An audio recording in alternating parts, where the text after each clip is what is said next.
Hi everybody, welcome to the Cornbread Lewis Show. I have a special guest right here, Mike Reichenbach. We're gonna dive into his background, and so stay tuned, guys. Hello there. So I'm Mike Reichenbach. We're here at our flagship dealership for my wife and I. It's Mike Reichenbach Ford here in Florence. We also own Mike Reichenbach Volkswagen in Florence and Mike Reichenbach Chevrolet in Hilton Head and Bluffton. I'm also the state senator for District 31, which is the majority of Florence County, and been a state senator since 2022. It's an honor and a privilege to be with you, Bernard. I appreciate this opportunity. I appreciate you for coming out. We love an opportunity just to talk to folks, to convey the message, and talk about what good things God's doing in our community and in areas that we really need to do better. Man, I have a few good questions on the community too as well. Please. So And for the record, I don't know any of the questions you're asking, which is the way I like it. It's brainstorm. Yeah. So, question one: What services or resources are most needed in the Florence area? That's a great question.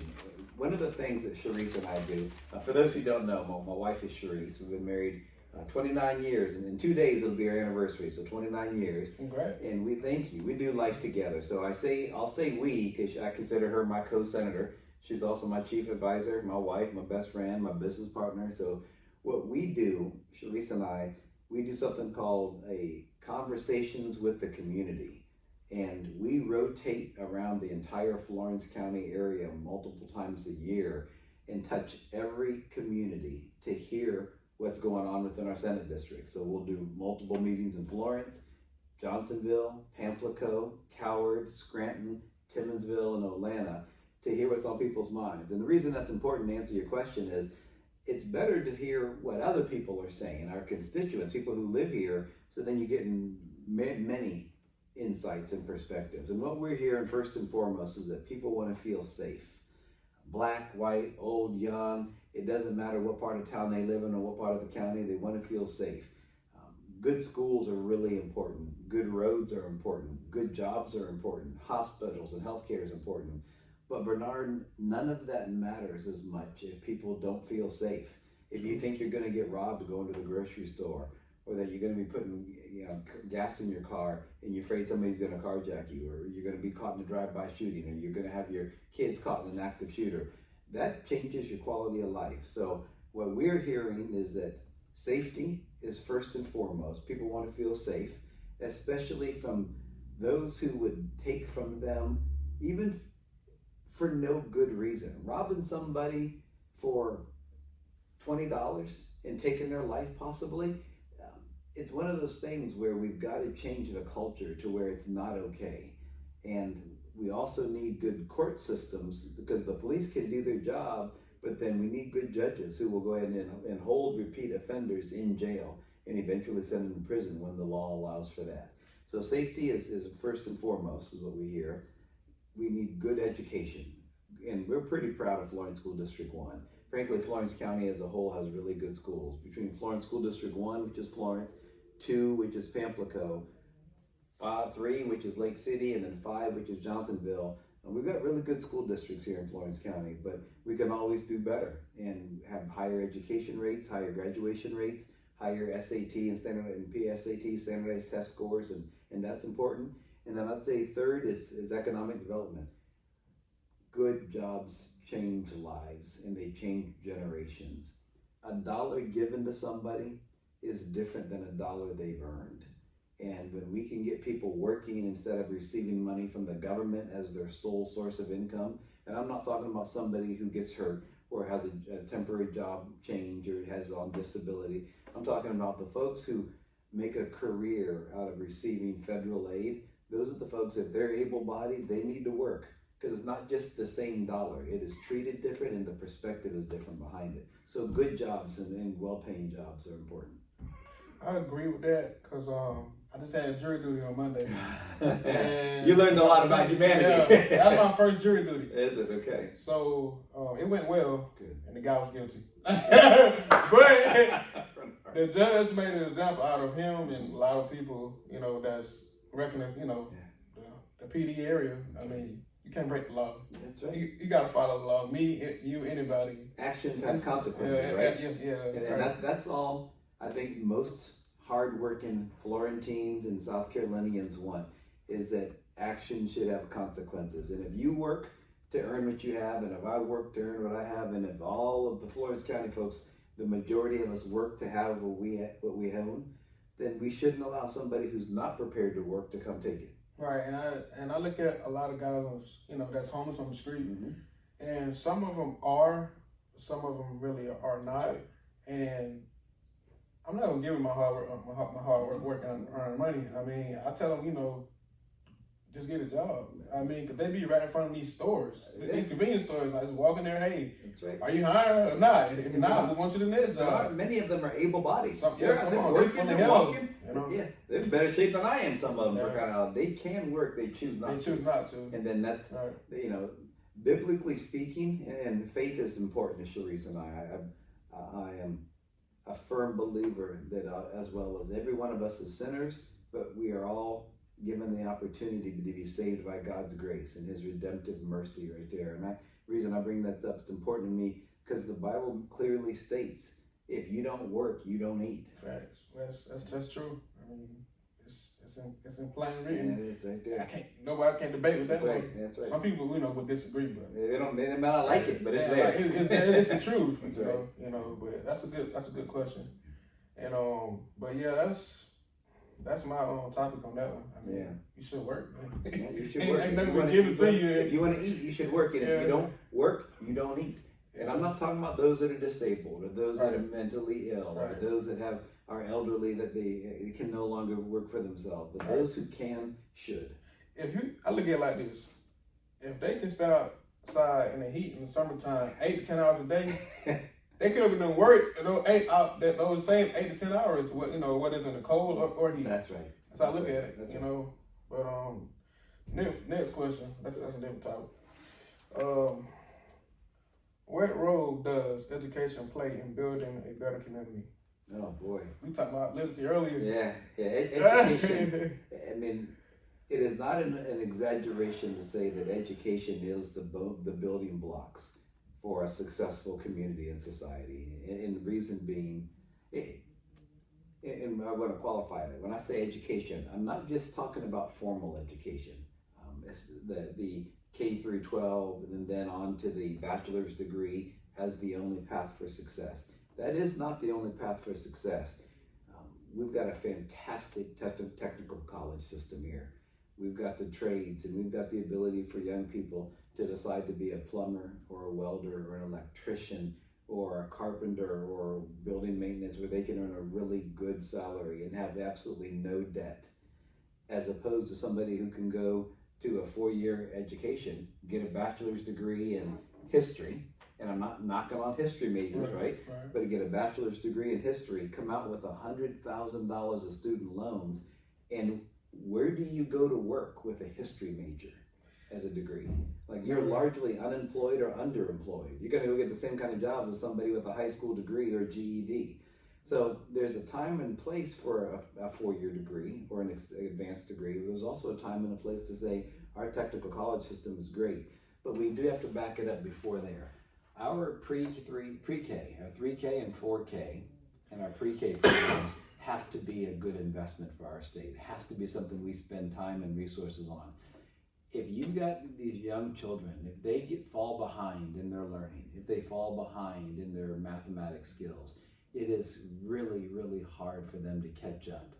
And what happens is that you have the harder skills, the reading, the math, and that becomes a real obstacle if young people fall behind. But we're not even addressing yet the soft skills. As we mentioned earlier, if you've got a young person who's 15 or 16, and there's been no family unit, no teacher, no educational system to explain to them what you do in an interview, that you shake someone's hand, that you make eye contact, that you stand up when a person enters the room, that you answer questions directly and you look into somebody's face when you answer them, that you don't walk into an interview smelling like weed with your pants hanging down. And those are real facts. We'll have people here between our 3 dealerships of 100+ employees. There'll be times we've got somebody who will say, hey, would you interview my son or my nephew or my cousin? And we're like, sure, if we have an open, we sure will. And You'd be amazed the number of young people who will come in with their not dressed appropriately. They won't make eye contact. They won't shake your hand. They won't stand up. And this is before we've even talked to them. And I was like, somebody has to be filling in that gap to teach these young people what do employers look for. So there's a soft skill component, and then there's a hard skill component too. Right, I like that. That's true. So that also that guidance. That's the middle. Yeah, it really is. And in fairness to our teachers, I think Florence County has one of the best public education systems in the state. And I'm a product of public education. I mean, every day of my life to public schools, Right. From kindergarten all the way through my master's degree.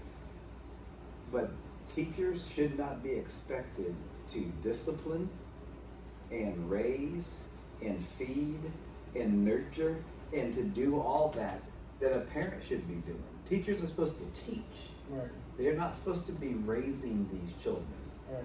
We do need the family to step up. Right. And God bless single moms, because it's hard. Right. Because if you're working and then you come home and you're tired and there's not someone there to say, hey, they'll pick up the slack, that child still is going through a lot. It's hard to be a child right now. That iPhone, most of us have, or that cell phone, fills them with so much information about what life expects of them, and much of it is inaccurate. Who's that parent that's going to say, here's how we do things in reality? Not on TikTok, not on Instagram, not on Snapchat, not on Facebook, not on X. Here's reality. And that oftentimes needs to be a parent or a loved one or a church member or somebody to help show them, here's how we do things. It shouldn't necessarily be on the backs of teachers. That's why so many teachers are leaving the profession. Yeah, because they get tired of it. Tired of it, but now they're tired of trying to teach a class of 30 and then raise 5 or 6 or 7 or 10 of them that are absolutely contrary to the educational system. Man, yeah, that's pretty tough. Yeah. They don't get paid enough for that. They don't get paid enough for that, and even if you pay them more money, They still- we've got some teachers I've talked to, they're like, you know what, I'm not doing it all. The money isn't even enough to make a difference, to have a young person threaten me, to cuss me out, to go ahead and call me a this and a that, and if I say, well, we'll just send you to the principal's office, and they'll say, send me home. There ain't nobody at home gonna care. And some of them have said that. That's more than a teacher has signed up for. It's a generation. It is. Them shit is straight too. Yeah, that's right. I agree. That's my generation. I hate to say that, but I agree.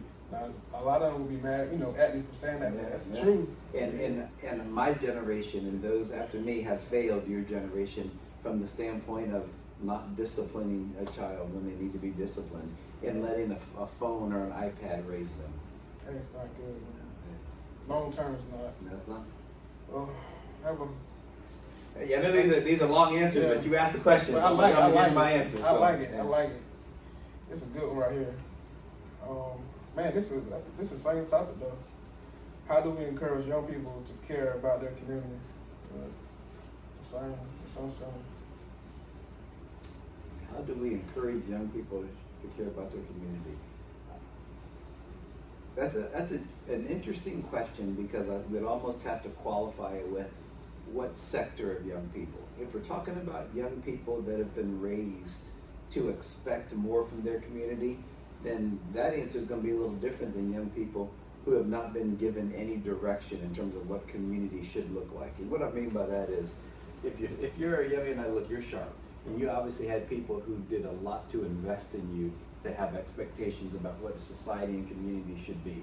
So for you, we need to make sure that you as a young person, you have the tools to be able to speak up, that you have a voice, that whether it be us in government as a state senator or city council or county council or school board, that we create avenues to hear from you. Because we have one perspective from our age, but look, I'm 53 years old. My perspective is going to be different than your perspective. How do you? 29. Okay, 29. So there's decades between us. So we've got different perspectives, but we being an older generation, needs to hear from your generation. So we have to create space and an environment and a mechanism to hear from you, because you'll have answers that we may not have thought of. Those who haven't been taught were given direction on what to expect. That's a tougher answer, because now we've got to go way back to almost regressing our steps, repeating our steps, to teach these young people No, you don't throw your bag of McDonald's on the street corner when you're done with it. You throw it away. Litter may sound like a small deal. It's the whole facade of a community. When people come in and they see trash here and couches over here and mattresses and garbage, it's a reflection on our community. In the same way, a young person who hasn't been taught that when your teacher asks you to do something, you do it. You don't say MFU or I don't have to. You do what the teacher asks you, and if you don't, there's consequences when you get home. The answer on how you teach that young person is a very different answer, because getting that genie back in the bottle, or as the saying, a newer saying, and trying to get that toothpaste back in the tube, it's pretty hard to do. And I don't have all the answers on how we do that. That's a good one. That's a good one. You've squeezed toothpaste before, right? Try to get that toothpaste back in the tube, right? It ain't gonna, you can scoop it. You can do everything you can. It ain't going back in. It ain't going back no, in. No. Oh, man. What are ways to build stronger connections among neighbors? Yeah, stronger connections among neighbors. I mean, I think, and it may be a product of my generation, I do believe that the church is important. And not just the institution of church, of building, the process of worshiping together and fellowshipping together. And here's why I say that. We all have issues in life. I don't know any person that makes it through this life and doesn't experience hardships and things that are stumbling blocks and are difficult. But we like to put on our best foot forward, right? You make your house look nice, your yard's mowed, you see your neighbor, you wave, everybody shakes hands and says, hey, yeah, things are good, and how are you? I'm fine. It's kind of the platitude. How you doing? Oh, I'm fine too, right? Everybody goes along to get along. One thing that church can do, and I really do believe it's what the body of Christ intended, is to be able to, the sermon about, or the verse in the Bible about iron sharpens iron. When you're going through a hard time, to be able to have a brother or a sister in Christ that you trust to say, I am struggling with something. I'm struggling with addiction. I've got an addiction to alcohol. I've got an addiction to pornography. I've got an addiction to drugs. I've got an addiction to gambling. I'm angry. I'm jealous. I have rage. Insecurity, whatever it is that people deal with, because we all have emotions, and many of those emotions are sometimes unhealthy. Church is supposed to be in a mechanism where you have a safe space to go to a pastor or a deacon or an usher or somebody in there to say, I am not well in this area, and I could use prayer, I could use support, I could use fellowship. Now, you need people that you can trust, but I do think that one of the ways neighbors can create a stronger community is by having the ability to realize we are all struggling. Yeah, we're all struggling at times, and you need a foundation to be able to say, hey, right now I'm struggling more than others or more than normal, and I need some help. And I think that's a real positive way that we can create more community. Because the barbecues and the parties where everybody puts on their best foot, you put on your best clothes, your best cologne, you just want everything to be perfect. That's not reality for most of us. That's how people portray it to be. That is. It's like the normal. It is. Yeah. Look at Facebook. Rarely do people post their worst day on Facebook. Nah, they ain't gonna post that. Nah. Nope. They gonna post the beach. Yeah. That's right. The sunscreen, yeah. and all that. That's the right. Smiley face. That's right. And those are good days, but that's not every day. No. Now some people may post their bad days. Some people don't care. Some people are savage and they have a very poor filter. They love posting it because people like drama. So there's always a balance, right? But I don't think there's anything wrong with saying, you know what, I'm struggling right now. And Bernard, I'm struggling with this. Can I talk to you about it? Can we pray about it? Would you uplift me, and I'll do the same for you? That makes a community stronger. Huge, because that plays a big part. Because like you say, we all going through something. You're going through something. I'm going through something. That's right. And I tell people this: whether you're rich, middle class, or poor, everybody going through something. Nobody gets out unscathed. You ain't gonna escape. You know what I'm saying? I don't care. You may be financially everything. You have everything. Absolutely. The house, you got the mansion, you got the Corvette, you got everything. That's right. Everything's paid off, but you still battling with. Amen. Preach that. And you are either going into a storm, yep, you are in the middle of a storm, or you're coming out of it. But it will be a cycle. Right. Yeah. You will face storms. And we just opened a behavioral health center here in Florence. We had the ribbon cutting this week. There was a collaboration between the state and USC Health, McLeod Health, and then the city and the county government. So we all went together. It's going to be a fantastic community health center here for the PD. Just right down there off of Dargan Street. Cedar Street, as a matter of fact, Cedar and Dargan there. And the reason that's so important is that behavioral health, anxiety, apprehension, depression, bipolarism, the behavioral health components, the mental breaks, that's not just reserved for poor or for black or for women or for men. That covers the whole spectrum. You can have everything paid off and you got millions in the bank and it still affects your family. And you can have nothing and live in the hood and it can affect your family and everybody in between. So you're exactly right, man. I respect that. That's true. That's reality. That's reality. That's fact. But you can make it try to put their best on and try to fake it. But no, we all struggle. We all struggle, man. I mean, some people try it, though, you know. Yeah. I can tell a fake smile. That's right. I've seen it so many times, but people try it, you know. Right. Man, you gotta know you struggling, man. I'll let me. They be like, I'm okay, you know, I got it. All right, well, I'll leave it alone. That's right. Yeah. I can't fight it. That's right. You know, but, what kind of future do you want for this community? Future. Well, that's a good question. That's another. Did you write these questions? Did you write these questions? ChatGPT. Okay, because that's a good question. Yeah. It's a really strong. I've never been asked. I do a lot of interviews, Bernard. I've never been asked that question. Really? Read it again. What kind of future do you want for this community? You know, I don't want to just give the right political answer because that's just not who I am. Right. A future I see is a future that's going to have to be based on personal accountability and personal responsibility to own your decisions, to accept the consequences for your actions, and then to do better in life. And the reason that's I think to me a more accurate answer than everything's going to be great. There'll be no crime, there'll be no poverty, there'll be no struggling. That's not realistic. I think a realistic society says you're going to have people who mess up. But in the best version of that society, there's a legal system that says you messed up. Here are the consequences, but then here's an opportunity to get better and to redeem yourself. And then that person has people around them that say, do better. Now that you know better, do better. Right. It doesn't matter what your start was in life. It doesn't matter how things started. Don't use that as an excuse. You know, the woman who gave birth to me in 1971, Bernard, she was 14 years old. And she got pregnant by her 15-year-old boyfriend. He took off as soon as he found out about it. She went home and told her mom, and her mom said, you've got three choices. You can either abort the baby, you can keep the baby, but you can't stay here because I can't afford it, or you can put the baby into foster care. And she's 14. That's a big decision to make for a 14-year-old. Teenager, and a young teenager, but she decided to birth me and put me into foster care.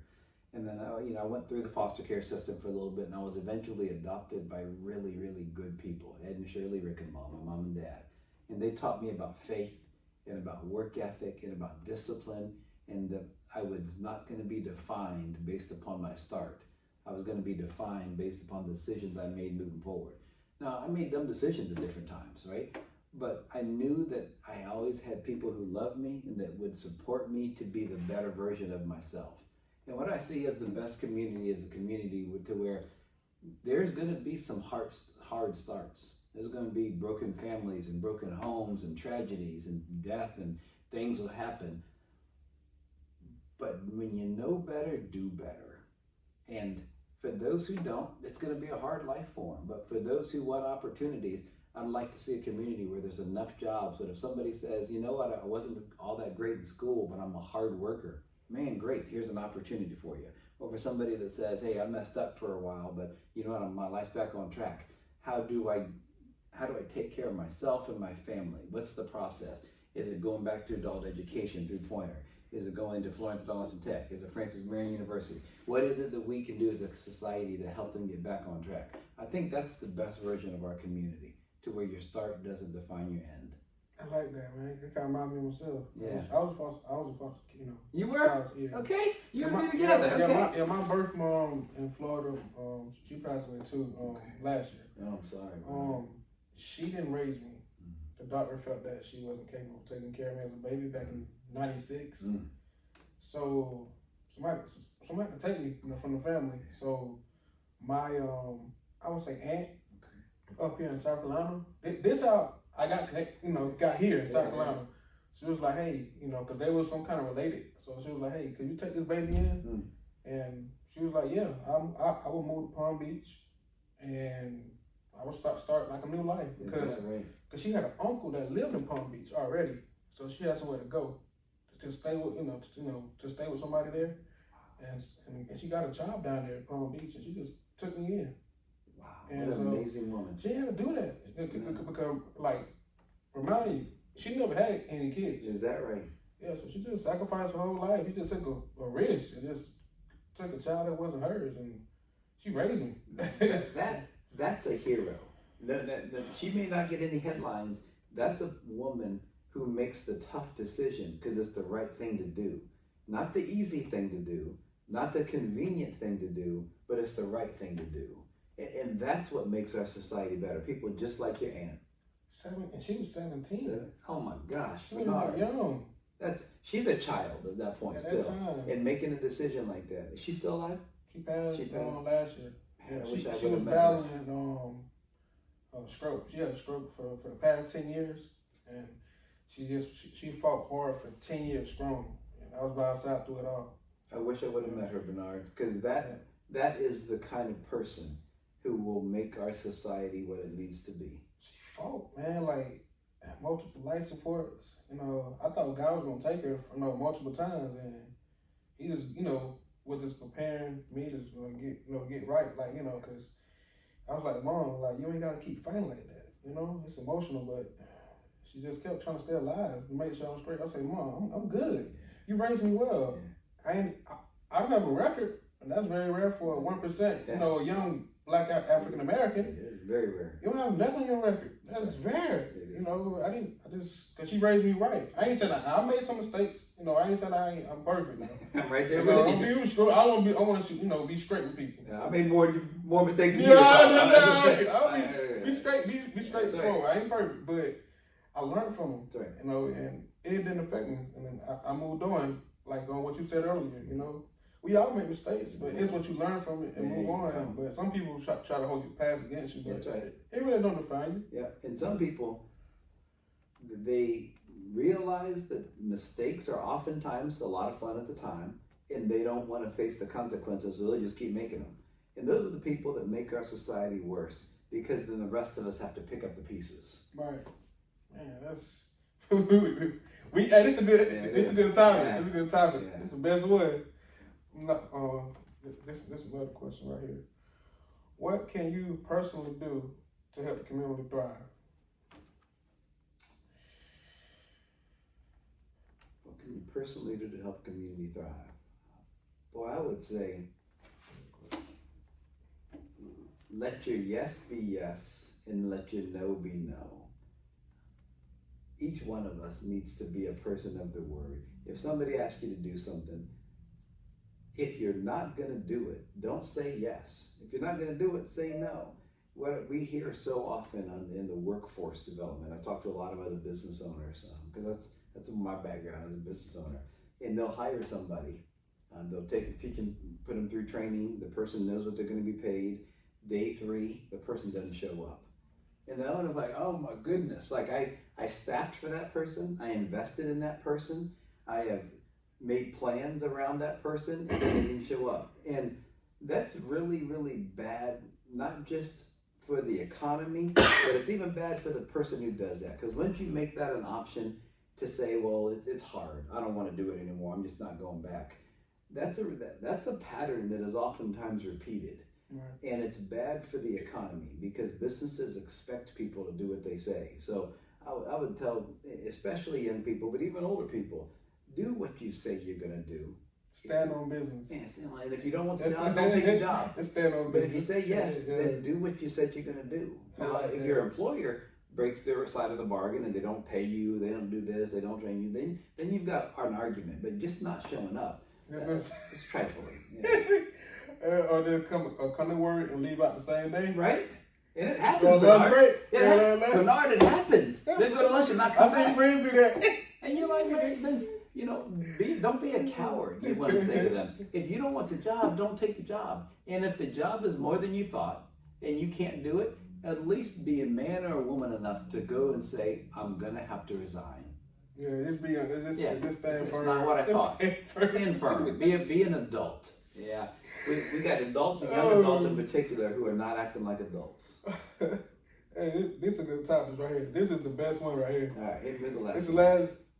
These are the last two. Last two, okay. Now these I would say your questions outside the community. How do you feel about Trump's administration reducing the EBT cards and benefits?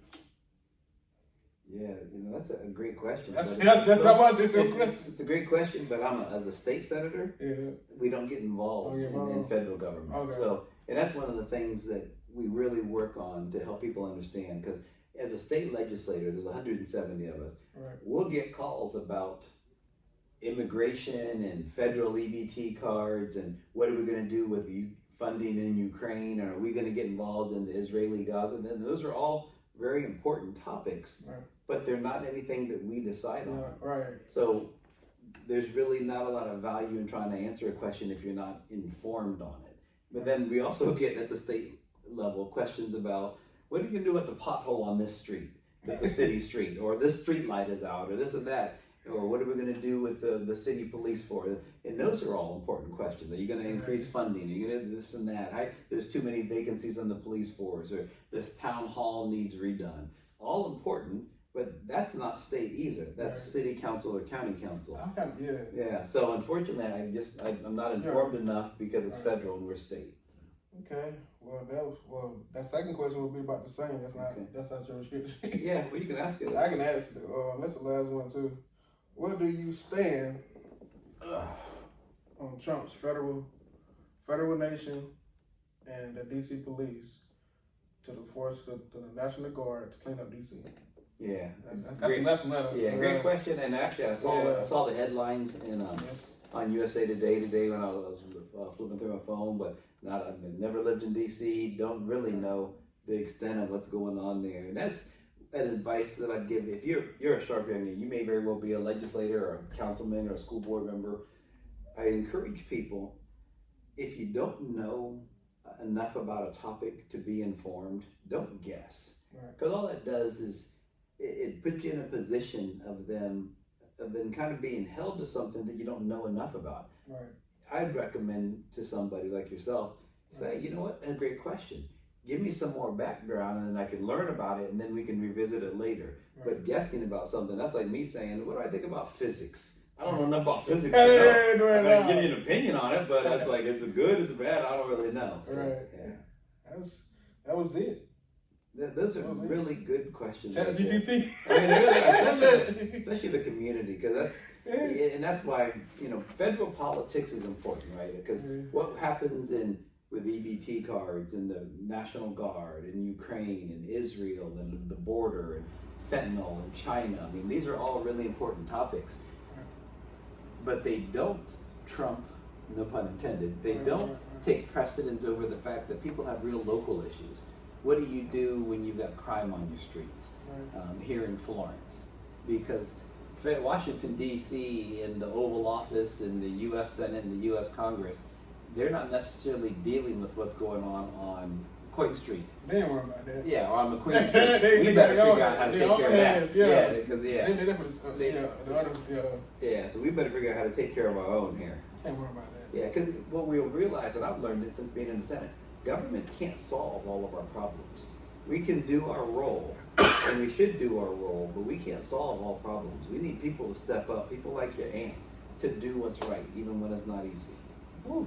Man, she saved my life. She sure did. I'm straight to her. Absolutely. Not only as a baby, but multiple times as a teen. That's right. So Yeah. yeah, that's it, Mike. And Bernard, this absolutely was a thanks pleasure. for coming out. Man, are you kidding me? This was I do a lot of interviews. This is one I really enjoyed. Yeah? Yeah, even hearing your story. Yes. That's 34